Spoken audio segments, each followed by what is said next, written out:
Greetings, surfers of the interweb, I'm Parax11, review of the good, the bad, and the underrated.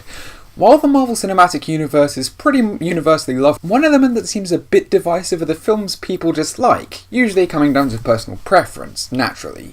However, this film seems pretty universally loathed, which is kind of odd given how well loved its predecessor is. Not only was the first Iron Man one of the most unique superhero films made at the time, but it has one of the most unique endings, with Tony Stark revealing his identity to the world. This opened up almost infinite possibilities for the sequel. He could build more advanced armors while being more vulnerable due to his stardom, being treated as a celebrity due to his armor, people trying to outshine him, the pressure of his fame and saving people weighing heavily on him, etc. Sadly, while it did still make a lot of money, Iron Man 2 was one of the most loathed superhero films at the time and seems fairly forgotten now aside from one or two little bits. Do I think it deserves to be scorned or forgotten? Well, yes. For me, it's either this or its sequel that takes the spot as the weakest film in the Marvel Cinematic Universe. So how did all that cast iron potential I just mentioned rust away? Let's find out as we take a look at Iron Man 2. This film starts recapping the first film's ending, but this time from the perspective of our soon-to-be villain, Ivan Vanko, played by Mickey Rourke, taking care of his father. In Soviet Russia, supersuit wears you.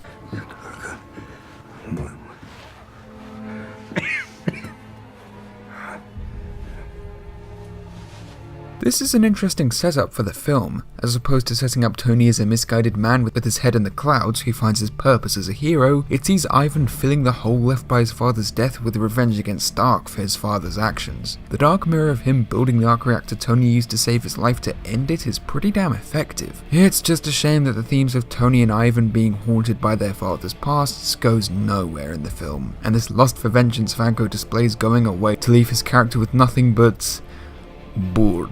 Meanwhile, we cut to Tony being Tony. I love a good bit of metal. At least this film has more AC/DC. That puts it ahead of 3. He's making a skydive to the Stark Expo because clearly his ego needs more boosting. Also, do these girls mean he ripped off Captain America, or did Cap rip him off seeing as this film came first? And why couldn't we have seen those girls duke it out in Civil War? Oh yeah, cause most of Cap's girls are probably dead at this point.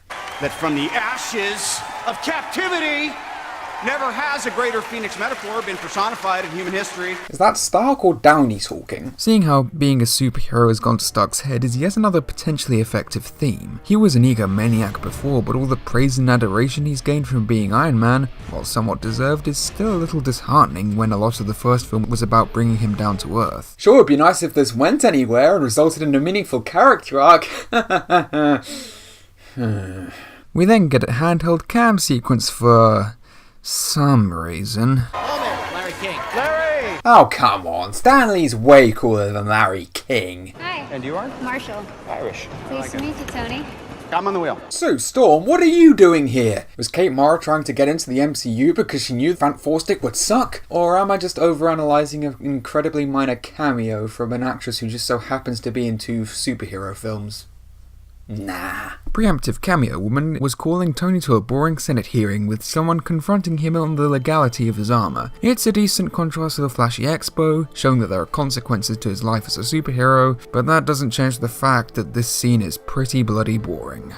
It's only interesting thanks to the Captain America films, with the Senator turning out to be a Hydra mole in Winter Soldier, and these themes of the government wanting to control the superheroes being fleshed out more interestingly in Civil War. And that is why Team Cap is better than Team Iron Man, because Cap can actually make scenes from this boring film interesting.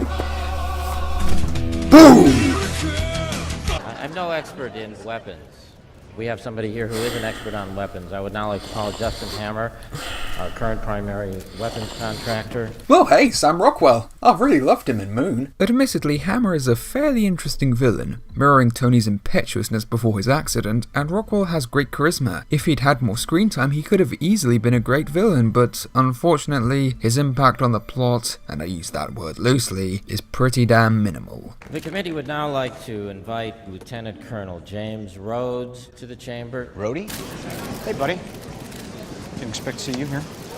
Oh, hey, Rhodey, you're looking shorter? Deal with it. Let's move on. Okay, I was trying to find another word than boring. I do think Don Cheadle is a pretty good actor, but from this point, Rhodes goes from being a reliable friend who likes to have fun but will keep you in check, to the boring guy you let hang out with you out of pity because no one else will. Having little to no chemistry with Tony, and I kinda get the feeling they don't want to be around each other rather than the vitriolic best buds they were in the first film. Cheadle would finally get some decent stuff to sink his teeth into come Infinity War, but until then, Rhodey was pretty damn dull. We also get a potentially cool plot of other countries trying to remake the Iron Man armor, which Tony undermines.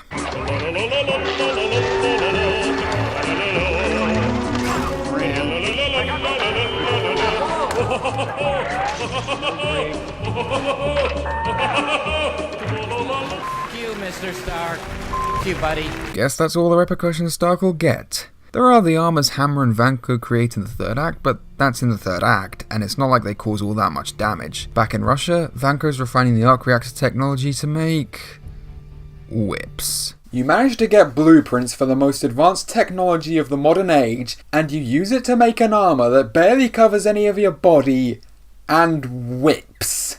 Go up against a sniper or a bazooka, heck, any guy with a gun out of whip range, and boom, you're dead! With the actual genius, we get a pretty beautiful irony with the palladium from the arc reactor poisoning Tony's body, with saving people's lives as Iron Man accelerating it.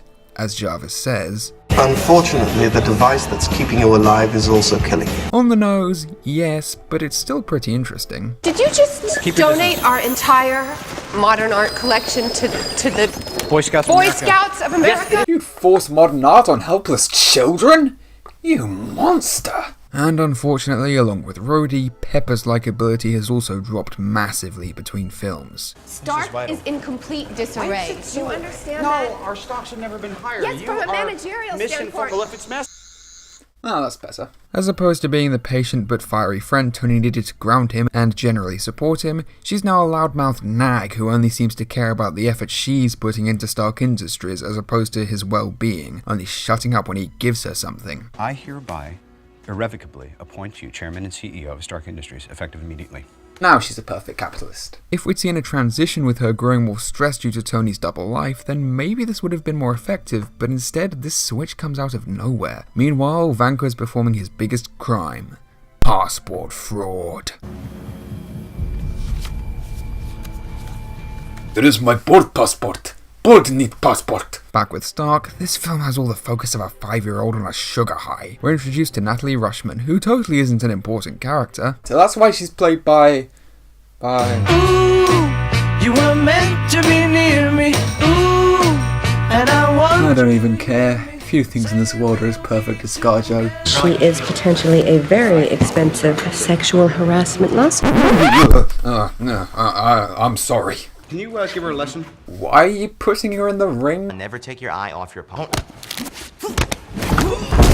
Oh my god! Ah, for sloppy setup of her combat abilities. It is appropriate that Black Widow's first appearance would be in an Iron Man film, since that was her first comic appearance, actually involving Ivan Vanko's father, but aside from a cool fight later, her appearance, say it with me now, goes nowhere. Honestly, Avenger set up her character traits and badass credentials more organically, especially since it remembered to give her character traits. Oh, and hey, Elon Musk. Since Tony's armors can go into space, I'm pretty sure he could give you some tips on submersibles if you need them.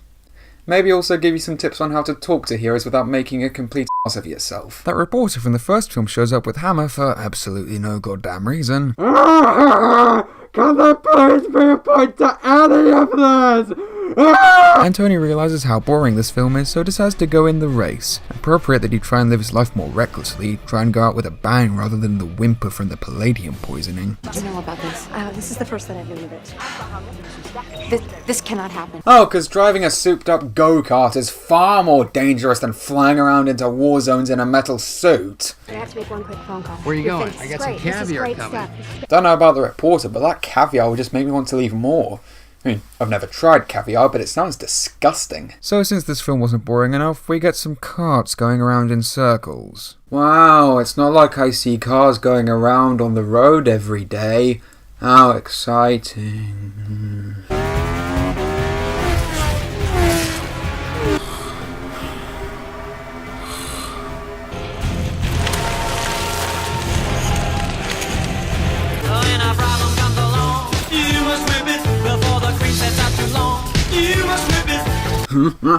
Well, those whips are about as stupid as F1, but thanks for interrupting. He slices up all the product placements, but Happy manages to get onto the track to get Tony's briefcase armor to him.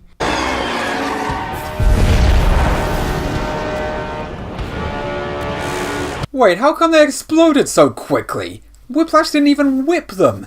Are they fueled by nitroglycerin, or did Michael Bay manufacture them? I'm not sure what's more implausible, how quickly they blew up or Whiplash's goofy harness protecting him from being hit by a car 3 times. Wait, that dinky harness protected him from getting hit by a car? Actually, I'm not even mad. That's amazing. And so Tony gets the suitcase and suits up.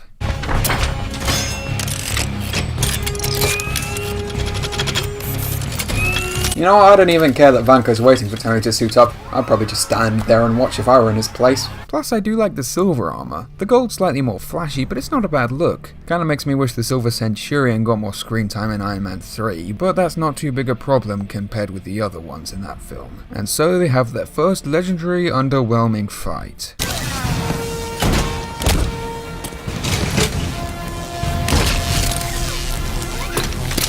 What do you know? Whips do a crappy job against a super suit with the strength of 10 men that fires lasers. Who could have guessed? Stark then decides to follow up his curb stomp with a nice little victory riffing on Ivan in a kinda chilling scene. Even though Vanko's in chains, the men do feel like equals and their dialogue is pretty snappy. My father is the reason you're alive. The reason I'm alive is because you had a shot, you took it, you missed.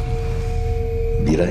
If you can make God bleed, then people will cease to believe in him. However, Vanko wanting to kill Tony for his father's sins is kind of stupid. Maybe it would have been more compelling if Vanko was a disgruntled former employee of Tony, or if we'd get more screen time on how his father being accused of espionage affected their lives. We later see Ivan stole weapons-grade plutonium and went to jail trying to sell it to Pakistan, but without perspective, it just makes him seem like an entitled thug. Apparently a lot of Whiplash's character stuff got cut, and Mickey Rourke was, let's just say, unhappy about it, and I can sympathise with that, since as a result, his entire character feels gutted. On the jet back home, Pepper decides to treat us to even more unmissable nagging. What are you not telling me? I don't want to go home. At all. Let's cancel my birthday party and God, the back and forth in this film is so much more stilted than the first. Is it because they wrote the dialogue this time, or could the actors just not get much out of this tired, the hero can't tell his girlfriend what's wrong conflict? Either way, man does it feel dull. Hammer decides to give Vanko some delicious C4, that'll go great with the beans.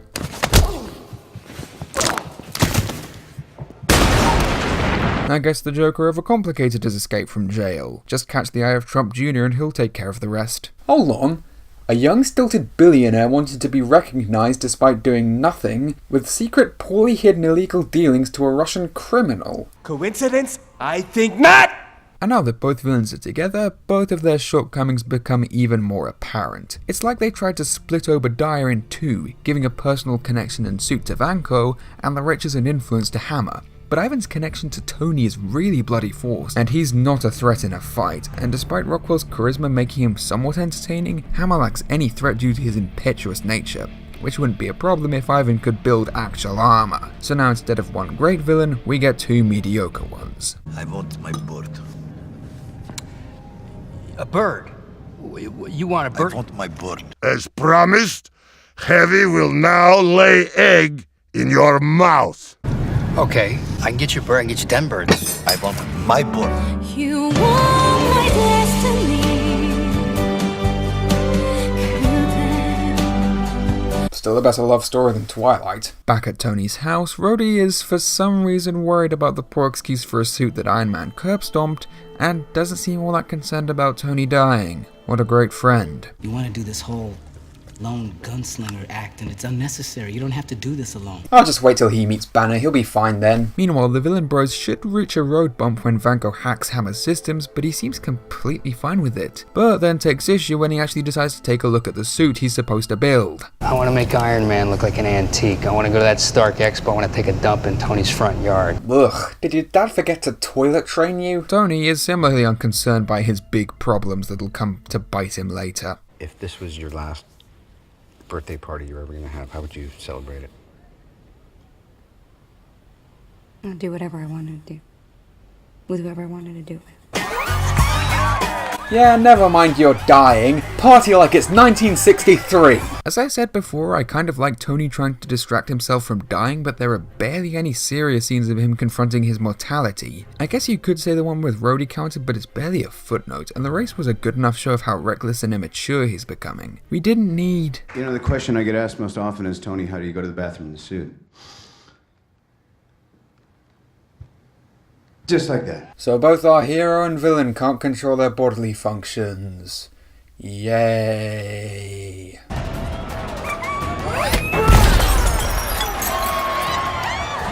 Oh no! He broke a bottle! He could have recycled that! Seriously, why the dark ominous music all of a sudden? I'm only gonna say this once.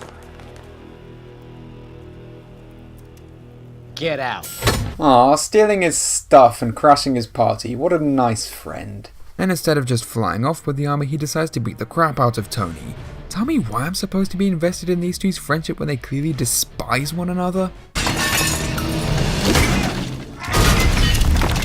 Christ, Rhodey! Don't you realise that metal's a good conductor of heat?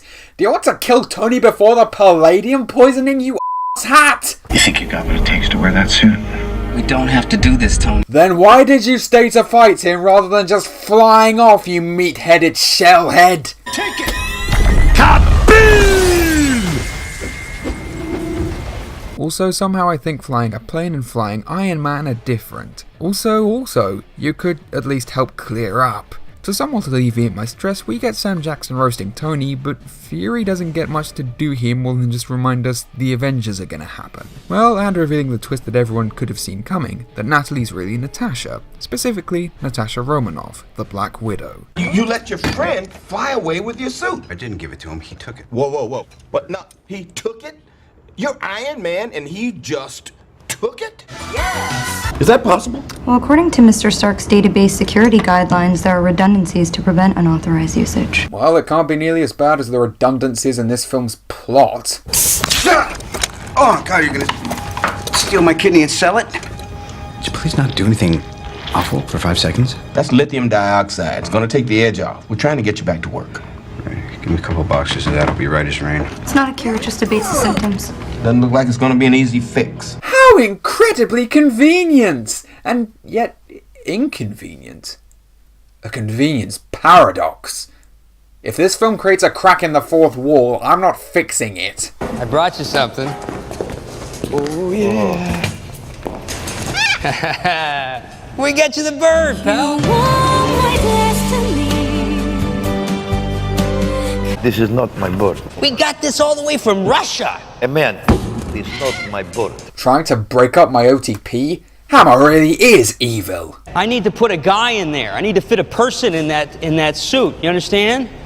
Drone better. I am heavy drone guy, and this is my new armor. So then Hammer goes to the army base to give them weapons.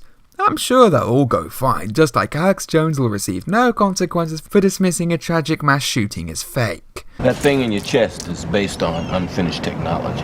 Anton saw it as a way to get rich. When your father found out, he had him deported. When the Russians found out he couldn't deliver, they shipped his ass off to Siberia, and he spent the next 20 years in a vodka-fueled rage. Again, it would have been really nice to see that. Ever heard of Show Don't Tell, Favreau? Natasha will remain a floater at Stark with her cover intact, and you remember Agent Coulson, right? What are you doing here?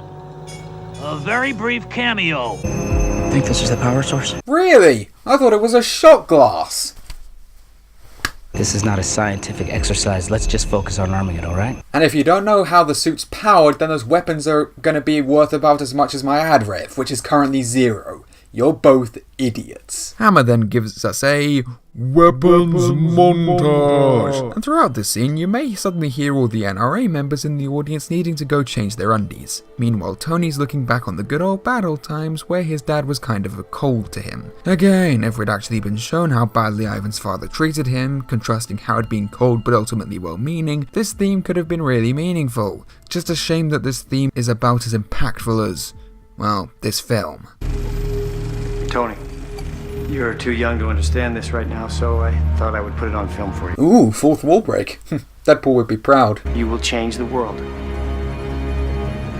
What is and always will be my greatest creation is you. So with that meaningful message from its past, Tony proceeds to bicker with Pepper some more. I was just driving over here, and I thought I was coming to basically apologize, but I'm not. Oh, you didn't come here to apologize? Look, that goes without saying, and I'm working on that. But I haven't been entirely upfront. Oh, it's over? Well, maybe we can get some meaningful dialogue between these two. Do you know how short life is?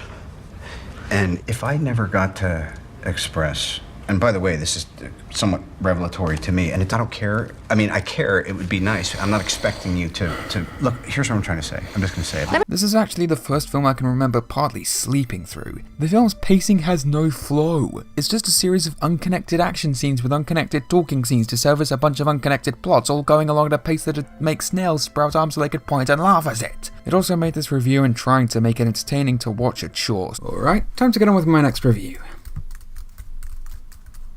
2 hours later. Well, that was a good nap. Still have this piece of crap film to review. Several bad puns later. Oh, good lord, the convenience paradox. 3 days later. Alright then, convenience paradox taken care of. This film shouldn't be so hard now.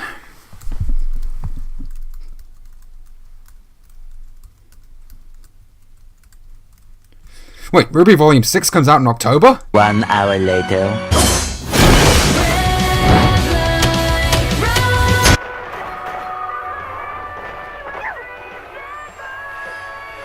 After Tony finds the expo map in his office, couldn't we have just skipped the argument to have that? He goes back to his basement where... This is gonna hurt. He puts it in a hologram where all the buildings represent the particles in the atoms of an element that's impossible to synthesize, yet with a DIY remodeling montage Tony is able to synthesize, and just so happens to be the perfect replacement for palladium in the arc reactor that won't kill him. Bravo! That might just be the most incredibly convenient sequence I've ever seen in a film. How the hell could Howard have known that Tony would get the arc reactor in his chest and need an impossible to synthesize element to save his life? And most of all, why couldn't you have just said the element was difficult to synthesize or incredibly rare rather than impossible? It just makes Tony seem like a bloody science god. If he can synthesize any element out of his bum, then how come he hasn't already farted out a missile that could target Whiplash from his bathroom? What's this doing here? No! Don't you dare try and distract me with an Easter egg to my favourite Marvel hero. That'll get you no points, sonny. Okay, maybe 1 or 2 points. Tony synthesizes his Bullcrapium to make an armor with a triangle chest piece, only for them to realize that it looks rubbish and bringing back the circular one in Avengers. Vanko is left alone with his bird and the drones. Hammer's basically asking to lose. Take the bird. Hey! Take his pillows, too. Both of them. I took your stuff. How's that make you feel? The Russian Revolution in a nutshell. Слишком много говоришь. I don't know if you know this, but I don't speak Russian! American fools. Your intellect is as weak as your dollar. Failure is your destiny. Yet again, Hammer leaves Vanko alone with 2 red shirts watching him as he calls Tony. I'm just surprised Tony remembers Ivan given how disconnected their plots have been since Act 1. A double cycle. What? You told me double cycles more power. Good advice. You sound pretty sprightly for a dead guy. What will you learn? What will you learn? That your actions have consequences! At the Stark Expo, Hammer shows off his boring drones as well as his poor man's Iron Man, the War Machine armor. It's excessive, brutish, tasteless, and clearly overcompensating for something. Hammer should have waited 7 years to sell it. I get the feeling America's government these days would eat it up. I get the feeling Theresa May wouldn't mind that either. Then again, she probably wouldn't actually get round to deciding whether or not to buy it. Luckily, Tony manages to steal back his own show, but Vanko steals his best frenemy. Admittedly, this extended action scene, while almost as bloated as a Transformers film, is pretty entertaining. The dogfights are intense, with Tony also having to dodge up ground fire at the same time, and you get the feeling the drones and Rhodey could catch up on Tony any minute. And of course there's the fact that he won't fire until Rhodey's out of danger. There's not too much tension though, since the drones go down so easy, but it's still kind of fun.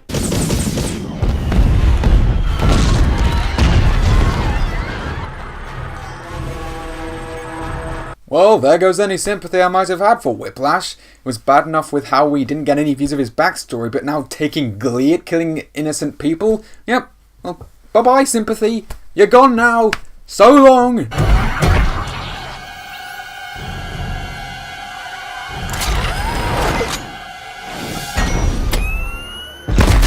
Nice work, kid. Nice of Tony to save Peter from the drones and then help save him from Sony. Just a shame that the two most interesting things in this film are incredibly brief and only interesting in hindsight. I'm gonna enter the facility and take down the target. Watch the road. I got it. Pervert. P-Man, you do the same thing. No, I wouldn't, Jamie. I don't have my driver's license yet. That'd be illegal. Even if Black Widow didn't have much reason to be here, at least this hallway fight is pretty cool, showing off all her skills and gadgets and how effective she is compared to Happy. Although Happy is still cool.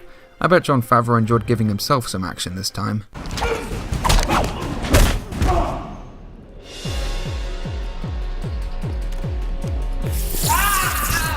Oof, almost as nasty as Pepper's been this film. What isn't so cool is her easily hacking Rhodey's suit. Just makes Vanko seem like even more of a dumbass. I bet his password was just password. Sure, it's kind of plausible she'd have some kind of hacker experience as a spy, but it still feels contrived. Your vitals all look promising.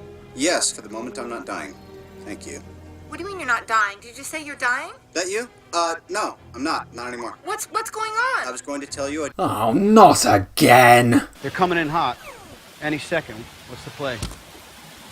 Well, we want to take the high ground, okay? Ah, the Obi-Wan strategy works every time. Except when Obi-Wan isn't using it. Oh dear. And then we get a final battle which is basically the opposite to the first films. Seeing Iron Man and War Machine team up to fight the drones is pretty bloody cool. Even if I don't care for Rhodey, seeing all his weapons cut loose on the drones is really damn fun and pretty damn brutal. Kind of reminds me of how the Clone Wars and Transformers Prime were able to be really violent because the characters were robots or faceless grunts. If Rhodey was doing this to actual people, I get the feeling this would be rated 18. Unfortunately, without a decent rivalry between Stark and Vanko, there's no investment in it, and they go down pretty damn quickly, even before.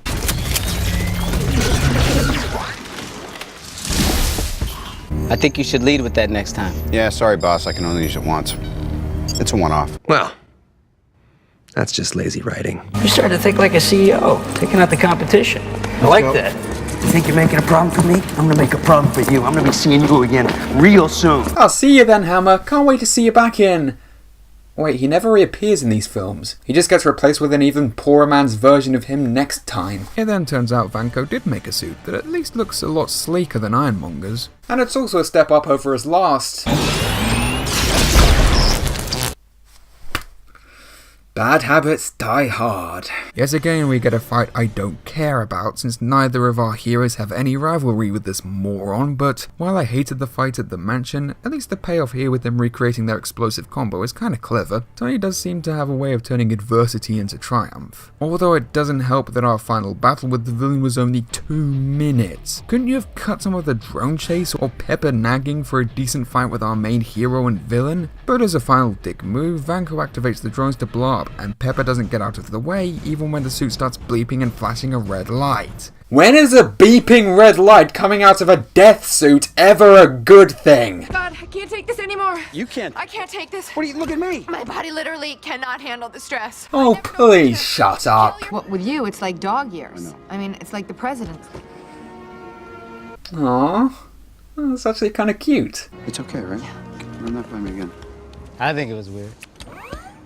You guys look like two seals fighting over a grape. You had one heartwarming moment and you blew it. Maybe Rhodey'd at least be nice enough to give the suit back. Listen, my car got taken out in the explosion, so I'm gonna have to hang on to your suit for a minute, okay? Not okay. Not okay with that. Wasn't a question. Ah, so he ends the film how he started. A government tool. Stark then has a meeting with Fury to have yet another letdown to this film's meaningless plots. Recruitment assessment for Avenger Initiative. Iron Man, yes. I gotta think about it. Read on.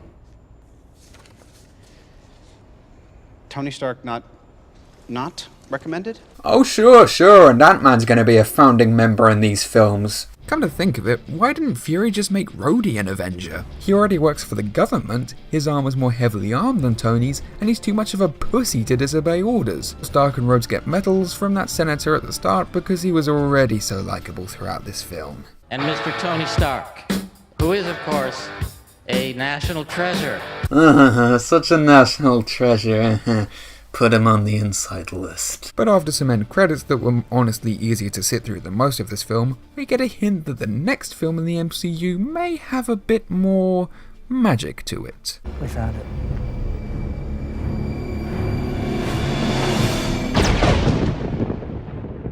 So that was Iron Man 2, and it feels very appropriate that drones were heavily used in this film, because it feels like most of it was written on autopilot. There are things that work, of course. The actors are still great, and the effects spectacular, especially with the final battle, but the writing feels so slapdash that I swear this script was a first draft. While I and many others have praised the Marvel Cinematic Universe for not falling into the same traps as other films trying to set up universes like Amazing Spider-Man 2, Batman v Superman, or The Mummy, I feel like this one time they did. Because this film has far too much in it. There's Tony dying, the army trying to take his suit, Hammer and the others trying to make their own suits, Whiplash wanting revenge, Rhodey becoming War Machine, Tony and Pepper falling out, Black Widow going around and doing nothing, Nick Fury still checking Tony for the Avengers. It's so overstuffed. You can practically feel the exec's greasy fingerprints in every minute of the film. As a result, all the quintillion plot lines either go nowhere or are resolved anticlimactically. Had some of the pointless stuff, like Tony dying or Black Widow, been cut out and the more interesting stuff with Vanko or the arms race been more fleshed out, then this film could have been even greater than the first one.